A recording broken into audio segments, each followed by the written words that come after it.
Usikum və nəfsi bi təqvallah. Sizə və özümə ilahi təqvaya riayət eləməyi tövsiyə edirəm.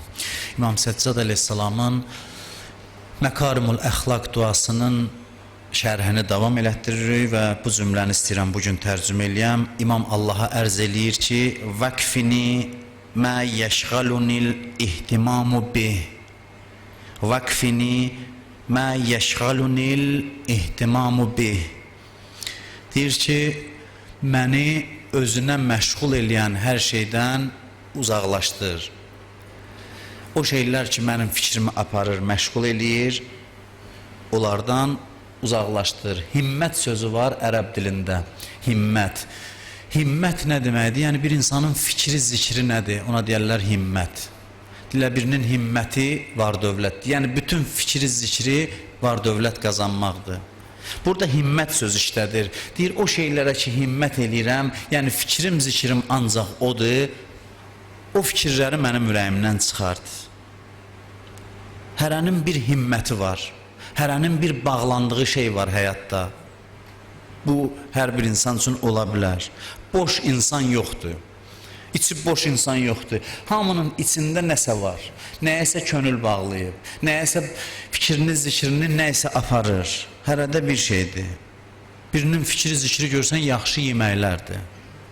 Elə adamlar var, yemək həvəskarıdır. Bugün yaxşı gündür, hansı gündür? Filan yerdə, filan restoranda filan şeyin kebabını yemişəm məsələn.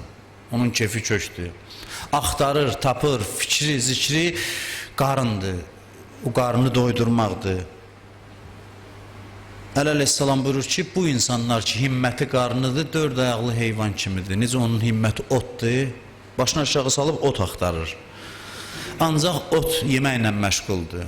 Onun fikrində otdan başqa bir şey deyil. Bu insanlar əleyhissalam buyurur, belədir. Hədis olmasaydı, üzr istəyirəm, çox-çox üzr istəyirəm, bu sözü deməzdim.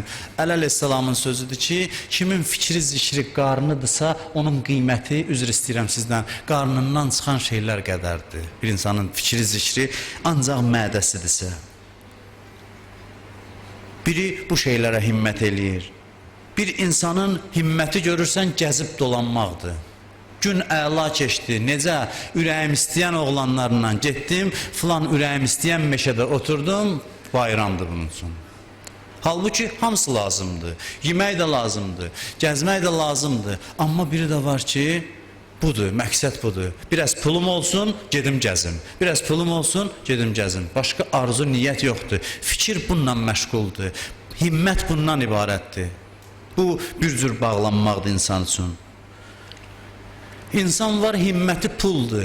Adam var, keyfi kök olanda mən şəxsən gözü yumlu deyərəm ki, bunun cibində pul var, bugün yaxşı qazanıb. Qanı qara olanda gözü yumlu deyərsən ki, bunun vəziyyəti pisdir bugün. Pul qazanmayıb. Sevinci, şadlığı budur. Cib dolu olanda xoşdur, şaddır. Belə deyək, nastroyenisi yaxşıdır. Cibi boş olanda qanı qaradır. Ən böyük himməti, ən böyük istəyi var dövlət əldə eləməkdir. Quran buyurur, la tulhikum əmvalukum və la avladukum an zikrillah. Quran heç vaxt demir pul qazanmayın. Deyir ki, pul və balalarınız sizi Allah'tan uzaqlaşdırmasın.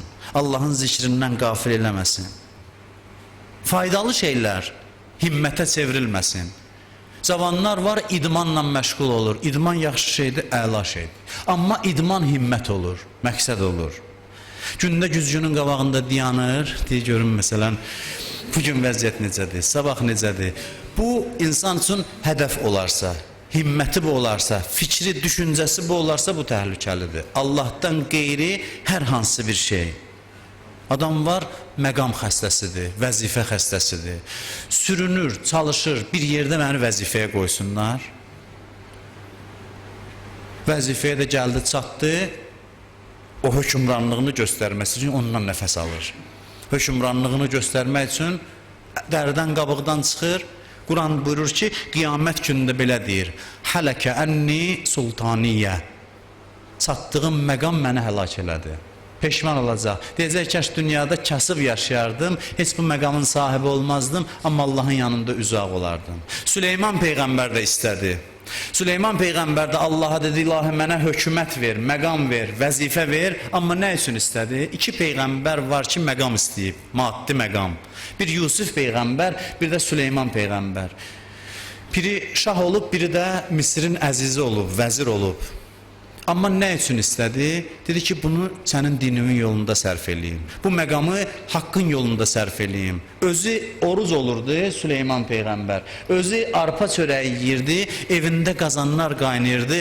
İnsanlar gəlib onun süfrəsinin başında otururdular. Bilmirdilər Süleyman özü acdı. O boyda imkanı ilə Davud Peyğəmbər gedirdi, zireh toxuyub satırdı. Zəhmət çəkirdi. Bunun üçün bu məqamı istəyir ki, o məqamı haqq yolunda sərf eləsin, Allah yolunda sərf eləsin, o mövqeyi Allah yolunda xərcləsin. Ona görə də insanın fikri nəyə məşğuldur, bu mühümdür. İnsanın işləməyi çox yaxşıdır, vacibdir. Ayə nazil oldu, mən yəttəqillah yəcəl ləhu məxrəcə və yarzuquhu min haysu la yəhtasib. Ayə belədir, kim Allahdan qorxsa, Allah ona məxrəc verər, çıxış yolu verər. Və bilmədiyi yerdən ruzu verər ona. Sahabələr dedi, nə yaxşı, işləməyəcək biz. İşi gücü atdılar, gəldilər, oturdular. Dedilər, biz təqvalı olaq, Allah ruzumuzu gətirəcək. Peyğəmbər qəzəbləndi, minbərə çıxdı ki, bu nə ağılsız məntiqdir. Allahdan qorx, ruzunun dalıca ged, Allah versin. Bekar adamın Peyğəmbər buyurdu, işsiz adamın namazını Allah qəbul eləmir. Əgər iş tapa bilir, tapmırsa. İş tapa bilir, tapmır, işləmir. Buyurdu ki, onun ibadəti qəbul deyil. Himmət nədir, bu mühümdir. Cümə surəsində buyurur ki, ya eyyuhəl-ləzinə amenu, izə nudiyə lis-salati min yevmil cumu'a, fəs'av ilə zikrillah və zərul bəy'.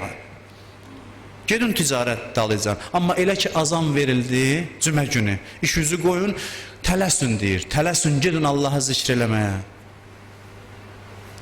Zalikum xeyrul lekum in kuntum ta'lamun. Bil söz ki, bu sizin üçün nə qədər xeyirlidir. Bil söz ki, bu nə qədər xeyirlidir. Hərdən adam görürsən, deyirəm, meçiddə görsən, bilmirsən, deyir, iş güc çoxdur. Allah deyir, hərdən bir iş gücü at, ged Allahın zikrini elə, bir saat vaxtın geçsin, ondan sonra və izə quziyyətis-salah fəntəşiru fil-ərz vəbtəğu min fəzlillah. Amma namazdan sonra da ilişib qalmayın məsciddə. Namazı qıldınız, dağılışın Allahın yer üzündə, dağılışın və Allahın fəzlindən istəyin, gedin ruzu dalıcan. Yəni ruzu qazanmaq da yaxşıdır, istirahət də yaxşıdır, məqam da yaxşıdır, hamısı insanın himməti olmaya, insan fikrini, zikrini bu şeylərə yönəltməyə, hədəf ali olsa, fikir yüksək yerdə olsa bunların hamısı yaxşıdır. Amma yox, fikir yönəldirsə buna, diqqəti bir şeyə yönəltdinsə, o zaman buyurur ki, İmam Səccad Allahdan istəyir ki, onu rəhmdən çıxart. Çünki o mənim üçün ağır bir yük olacaq. Fikrim buna getdisə, o zaman qəlbim aramlığını itirəcək, o zaman dünyam da qara olacaq, ahirətim də bərbad vəziyyətə düşəcək. Ki buyurur, vəstəslih bi qudrətikə ma fəsədə minni. Duada belə deyir İmam Səccad, deyir, ilahi, öz qudrətinlə yaramaz əməllərimi islah elə. Burada ma fəsədə minni söz işlədir, demir ma fəsəddu, demir pis elədiyim fəsadları, deyir məndən baş verən pisliklər. Məndən baş verən pisliklər. Bu ədəbli sözdür. Onu demək istəyir ki, ilahi, mən günah eləməyi sevmirəm. İndi mən insanam, bəşərəm, bəzən günah məndən baş verir. Bu deməkdir, mən səni Allahlığı qəbul eləmirəm. Sən Allahsan, mən səni tanıyıram. Hərdən görürsən, sənin rəhmətinə söykənirəm. Sən belə öyrəşdirmirsən biz bəndələri ki, çox bağışlayırsan, biz də biraz hərdən görürsən, o rəhmətə ümid eləyib günaha tərəf gedirik. İmam Səccad belə danışır. Hərçənd ki, bilirsiniz İmam Səccad günah eləməyib, doğulandan dünyadan köçənə qədər. Amma o belə danışır Allahla. Deyir, o səhvlər ki, mən eləmişəm, məndən baş verib. Mənası budur, mən səni sevmirəm, istəmirəm, mən günahı sevirəm. Amma bəndəyəm, insanam. Özü deyir ki, əgər məni cəhənnəmə də atsan, cəhənnəmdə elan eləyəcəm ki, mən Allahı sevirəm. İmam Səccad belə deyir. Buna hər adamın cürəti yoxdur bu söz desin. İlahi, məni cəhənnəmə atsan, cəhənnəm əhlinin içində, Həzrət Əlidə də Kumeyl duasında var. İmam Səccadda da bu söz var. Ələntu əhləkə ənni uhibbuk. Cəhənnəm əhlinə elan eləyəcəm mən. Elan eləyəcəm ki, mən Allahı sevirəm, mən səni sevirəm. Amma mən bəzən görürsən səhv işlər də məndən baş verir. Çünki mən insanam, insan xətasız olmaz.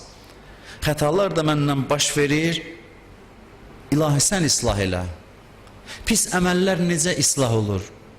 Səhvi necə düzəltmək olar? Bir dəfə Peyğəmbər sahabələrin yığdı. Dedi ki, kim deyər Quranın ən çox ümid verən ayəsi hansıdır ki, insanda ümid yaradır?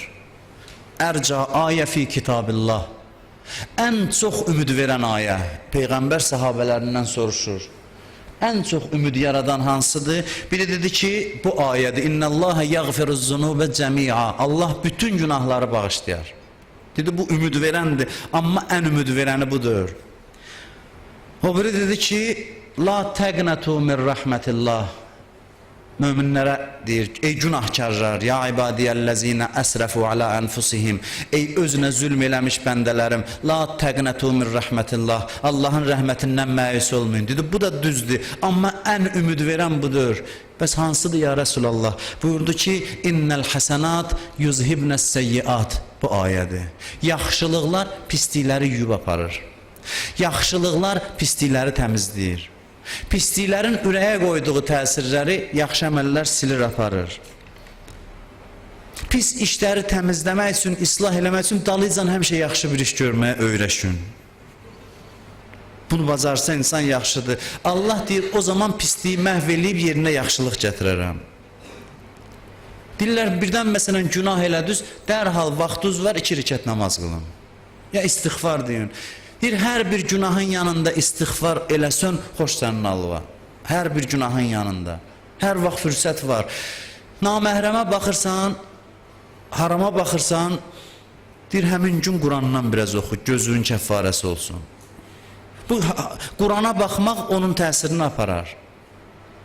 Günahları təmizləyər, çiynindən uzaqlaşdırar. Ona görə də pis işi islah eləməyə Allah gərək müvəffəqiyyət versin insana. Gərək Allah nəsib eləsin.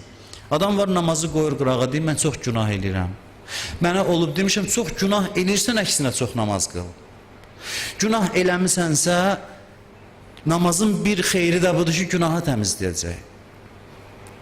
Günah elədim, namazı qoyma qırağa. Namaz bir bulaq kimidir, Peyğəmbər buyurur. Hər gün 5 dəfə bulaqda yuyunursan, pisliklər, 2 namaz arasında elədiyin günahlar hədislərdə var. Zöhründən məsələn əsrin, yaxud indi zöhr əsr dalbadal qılınsa əsrindən Şamın arasında. Elədiyin günahlar Şam namazında elə bil girdin, o çirkabı təmizləyirsən. Gecə günah elədinsə səhər sübh namazında Allah belə bir rəhmət qoyub namazı bizlər üçün. Ki hər gün elədiyin günahlar axşam və günorta o ibadətlə təmizlənir. Ona görə də Allahdan istəyir ki, mənə qismət elə, mən tövbə eləyim, sənə tərəf qayıda bilim. 2 hədis deyib sözümü tamamlayacağım. Biri eşitdiyiniz, ikisi də eşitdiyiniz hədisdir. İmam Səccaddandır biri. Deyir, ilahi, fətəhtə babən, deyirsən bir qapı açmısan, Allaha deyir. Gözəl münacatları var İmam Səccad əleyhissalamın, adama ümid verir. İlahi, fətəhtə babən, deyirsən bir qapı açmısan bəndələrin üzünə. Səmməytəhud tövbə, adını da tövbə qoymusan. Bu bir qapıdır, rəhmət qapısıdır. Açmısan hamının üzünə, ayrı seçkiliyi salmamısan, demirsən gəlin qapı açıqdır. Adını da qoymusan tövbə qapısı. Bunu deyəndən sonra ərz edir ki, fəma uzru mən əğfələ duxuləl bab bə'də fəthih. Bəs qapı bir adamın üzünə açıq olsa, o yandan da Allah çağırsa, gəl, içərdən çağırırlar, gəl, gir rəhmət qapısına. Sən üz çevirib, arxa çevirib gedəsən, İmam Səccad buyurur, nə üzrün qalacaq qiyamətdə? Qiyamətdə soruşacaqlar, günah elədin, deyəcəksən, hə, bacarmadım, şeytan mən azdırdı. Yaxşı, eyb yoxdur, elədin, insan edin. Bəs bu qapı var idi axı, günün 24 saatı səni gözləyirlər. Deyir, gəl, çağırır. Bu da çətin deyir ki, gələsən deyəsən bağışla, qapıdan girmək çətin idi. Gələsən deyəsən bağışla, üzr istəyirəm, bilmədim. Bunu eləməyəndə də üzr qalmayacaq. Bunu deyəndə insan başını aşağı salacaq. Ayın 4-də Həzrət Əli əleyhissalamın mövlududur. Rəcəb ayının 13-də. Bugün də İmam Muhammed Cavad əleyhissalamın, Muhammed Təqi əleyhissalamın doğum günüdür. Bu ayda da bayramlar çoxdur. Şaban ayında da mən ilk əvvəl 2 mövlud münasibəti ilə sizləri təbrik edirəm. Həm də fürsətdir Həzrət Əlinin mövluduna görə mən bir hədis də ondan oxuyub sözümü tamamlayıram. Bir nəfər gəldi Həzrət Əlidən nəsihət istədi. Elə bilək ki, elə indi Əli əleyhissalam bu məclisdədir. Ağadan xahiş edilir ki, bizi nəsihət elə, bizə nə söz deyə bilərsən, nəsihət eləyə bilərsən. O bu 2 cümləni dedi Həzrət Əli əleyhissalam. Dedi: "La tekun mimmen yercul ahirete bi gayri amel ve yurajjit tevbete bitulil amel." 2 cümlə budur. Buyurdu ki, o kəslərdən olma ki, ahirət istəyir amma əməlsiz və tövbəni də uzun arzularla təxirə salır. O kəslərdən olma. Ahirət istəyir, əməl eləmir ahirət üçün. Bunu keçmişdə çox demişəm. Bir adam əkməmiş, buna alimlər çox misal çəkir. Loğmandan da belə misallar var. Əkməmiş biçmək istəsə, gülərik də biz ona. Heç nə əkmir, kəndlidir. Deyib payızda, məsələn, əkmir deyir, biçəcəm inşallah. Allah kərimdir. O adamlar deyir, məsələn, əməl eləmir, namaz qılmır, ibadət eləmir, inşallah yaxşı olar, onu oxşuyur bu. Bir də budur ki, tövbəni heç vaxt təxirə salma. Bir saat yox, bir dəqiqə belə istiğfar dilinin altında da deyə bilirsən, bir səhv iş görən kimi əstəğfirullah deyir. Çünki heç kəs arxayın deyir ki, 5 dəqiqə sonra, 1 dəqiqə sonra həyatda var ya yoxdur. 1 dəqiqə. 1 dəqiqə. Tikəni nə qədər adam var, ağzına qoyub boğazına çatmamış ölüb. Çoxdur belə nümunələr. Elə gözlə qaş arasındadır deyirlər, ölüm bu təsadüfüdür. Bir anın içində gəlir, insanı aparır. Ona görə Allahın xoşu gəlmir. Bilirsiniz, niyə? Bu Allahın məkrindən arxayın olmaqdır, hədislərdə var. Yəni ki, inşallah eləyərəm. Bu o deməkdir ki, yəni arxayınam mən. Amma bilmirsən ki, ölüm səni nə halda yaxalayacaq, nə zaman yaxalayacaq. Ona görə də tövbəni əleyhissalam buyurub ki, təxirə salmayın. Bir daha təbrik edirəm. Allah dünyada əleyhissalamın qəbrinin ziyarətindən, qiyamət günündə o Həzrətin şəfaətindən bizi binəsib eləməsin inşallah. Allahümmə inna nəsəlükə və nəd'uk bismikəl azimil əzəm, əl-əzzil əcəllil əkrəm. وبحق أمير المؤمنين يا الله يا الله يا الله يا الله يا الله يا الله يا الله يا الله يا الله يا الله